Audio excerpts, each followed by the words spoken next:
Hello everyone and welcome to the channel. Today we're going to be looking at the Monster Hunter Wilds beta and I'll be giving my thoughts on it. A bit of a disclaimer before we get into this is just the beta, not the full game that's coming out in 3 months, so nothing here is final and all is subject to change.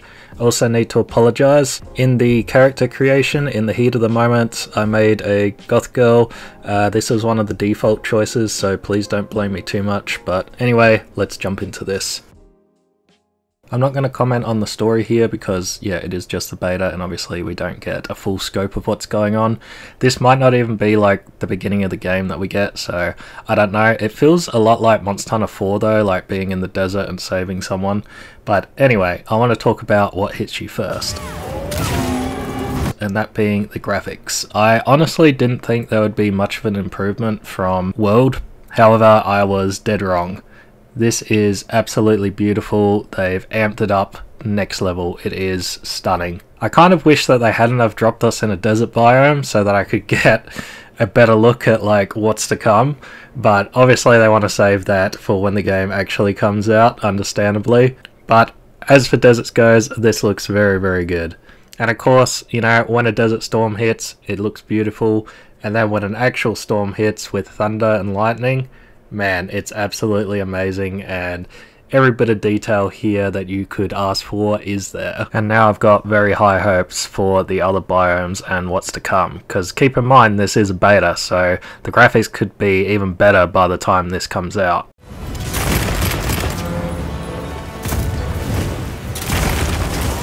So something that I noticed right away was that the cats, or palicos if you like, now speak. So they did speak before, but it was in their own language, and then you would have the subtitles telling you what they said. Kind of like Han Solo with Chewbacca, like you just understand it. Laugh it up, fuzzball. But now they are speaking in English, or, you know, whatever country you're in. So for me, they are speaking English now, and I don't know what it is about it, but I absolutely hate this. It's wrong. And I'm sorry if anybody enjoys it, but for me, it's absolutely wrong. I need them speaking in their native tongue, so I'm thankful that in the menu they actually give you the option to turn this off and on. So straight away I turned it off and it is never going to be touched again. I don't know why they did this. Let me know down in the comments if you actually enjoy this edition or not, but for me, I absolutely hated it. Next, let's talk about the controls and combat. We now have rideable mounts, which is very cool. You can call them anytime. It's much like the dogs in the Monster Hunter Rise and Sunbreak, only they're like these raptor things now. I don't know if I can vibe with them being called secrets. I think that a different name would have been good, you know, a bit confusing. But anyway, these guys will take you out wherever you want, essentially being your Ubers. You can actually set them to auto run, so it is exactly like an Uber and they're free. So the auto pathing is a bit janky though, and when you jump on them, they will take off as soon as you do. And yeah, it's a bit janky, and if they're chasing a certain type of monster, they will get stuck on certain points and keep trying to turn around and find the quickest way to get there. This only happened a couple of times. I assume this is going to be fixed probably on launch, so it's not worth worrying about. Just like Rise, you can use your health, switch through items.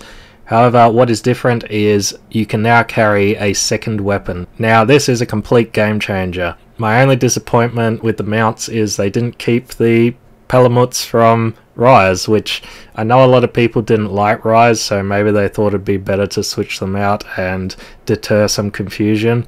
But I really hope that somewhere in this game we can actually get to ride the Palamuts, or just a skin would be enough for me. Controls for the game are pretty much the same as World, not too many changes. The shortcuts are still here. I didn't bother with them because obviously it's only for the weekend. Traps and most other items all work the same. Barrels are slightly different. You can place them or you can actually roll them now like a bowling ball.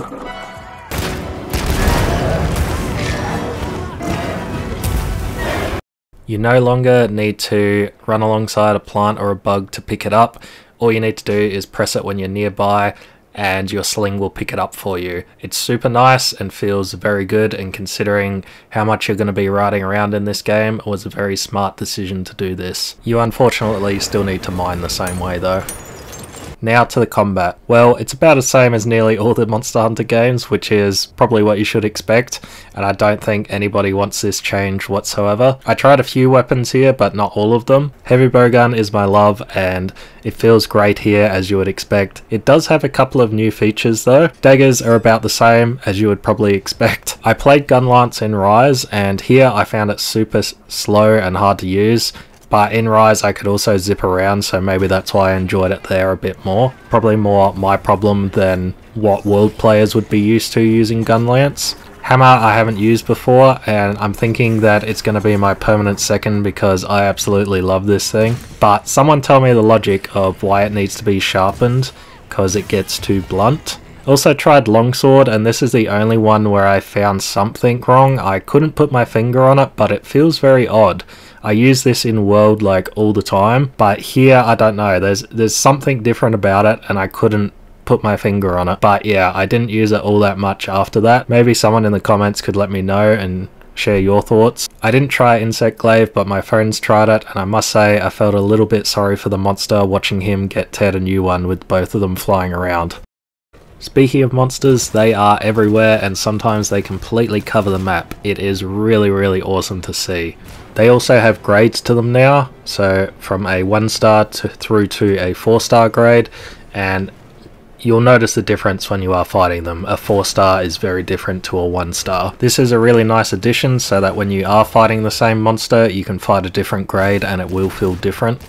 There's 4 new monsters to fight here, the Doshiguma and Chupacabra. I didn't think much of the Doshiguma. He feels a bit like a big punching bag, and Chupacabra is not too much different, though he does have some more unique things. Balahabra I thought was really awesome, disappearing under the sand and climbing up rocks and spitting oil on you. Yeah, America's probably going to invade when they hear about that monster.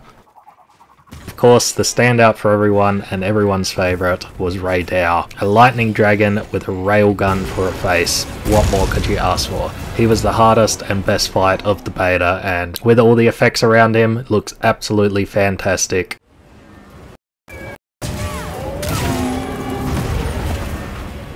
The one thing that I did notice when fighting these monsters is they do seem to run off a lot, and I mean more than what they did in the other games, and it is very annoying actually. I'm not sure if this is because they want you to mount up and run around on the secrets after them, or something is wrong here, because there were literally times where we would get into a fight with a monster after running after him. He would be there for 3 minutes and then run off again.